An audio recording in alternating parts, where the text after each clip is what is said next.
দেশের প্রতিটি পরিশ্রমী কৃষকই আগামী দিনের ভবিষ্যৎ। তাই সকল কৃষকের প্রতি আমজাদ অ্যাগ্রোর পক্ষ থেকে রইল আন্তরিক শুভেচ্ছা ও সালাম। কৃষিই আমাদের শক্তি, কৃষকই আমাদের গর্ব, আর দেশের প্রতিটি কৃষকের পাশে সবসময় আছে আমজাদ অ্যাগ্রো। সীমান্তে পৌঁছে ৩০,০০০ টন পেঁয়াজ। বাংলাদেশ আমদানি বন্ধ করতেই ভারতের বাজারে নেমে এসেছে ধস। পশ্চিমবঙ্গের মালদহে এখন পরিস্থিতি এমন যে পেঁয়াজ কয়েক সপ্তাহ আগেও ট্রাক ভর্তি করে বাংলাদেশে পাঠানোর প্রস্তুতি নেওয়া হয়েছিল, তা আজ বিক্রি হচ্ছে মাত্র ২ রুপিতে। বাংলাদেশ আমদানি স্থগিত করতেই ভারতীয় রপ্তানিকারকদের অবস্থা চরম বেহাল, আর সীমান্ত জুড়ে তৈরি হয়েছে এক অস্বস্তিকর নীরবতা। মালদাহ চাঁপাইনবাবগঞ্জ সীমান্তে গিয়ে দেখা গেছে, যেখানে শহরের বাজারে পেঁয়াজ বিক্রি হচ্ছে ২০ থেকে ২২ রুপিতে, সেখানে একই পণ্য শুধু রপ্তানি বন্ধের কারণে পড়ে আছে অর্ধেকেরও কম দামে।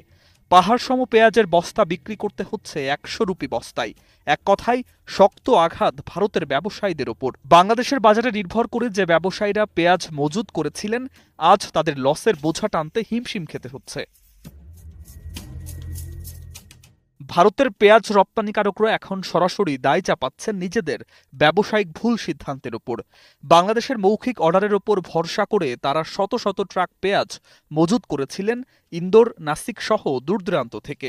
বাংলাদেশ যখন ধীরে সুস্থে কৃষি মন্ত্রণালয়ের নির্দেশে আমদানিতে বিরতি দিল, ভারতের ব্যবসায়ীরা তখনই পড়ে গেলেন চরম সংকটে। পেঁয়াজ না নেয়ায় সেগুলো এখন সীমান্তেই নষ্ট হওয়ার পথে।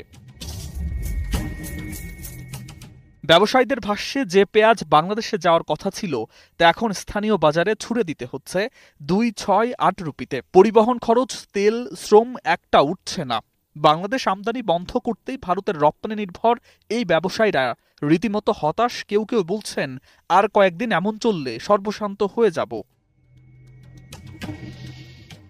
ভারতের রপ্তানিকারক সংগঠনের নেতৃত্বও স্বীকার করেছেন, বাংলাদেশের বাজারের উপর অতিরিক্ত নির্ভরতা আজ ভারতের পেঁয়াজ ব্যবসায়ীদের দাঁড় করিয়েছে ধসের সামনে।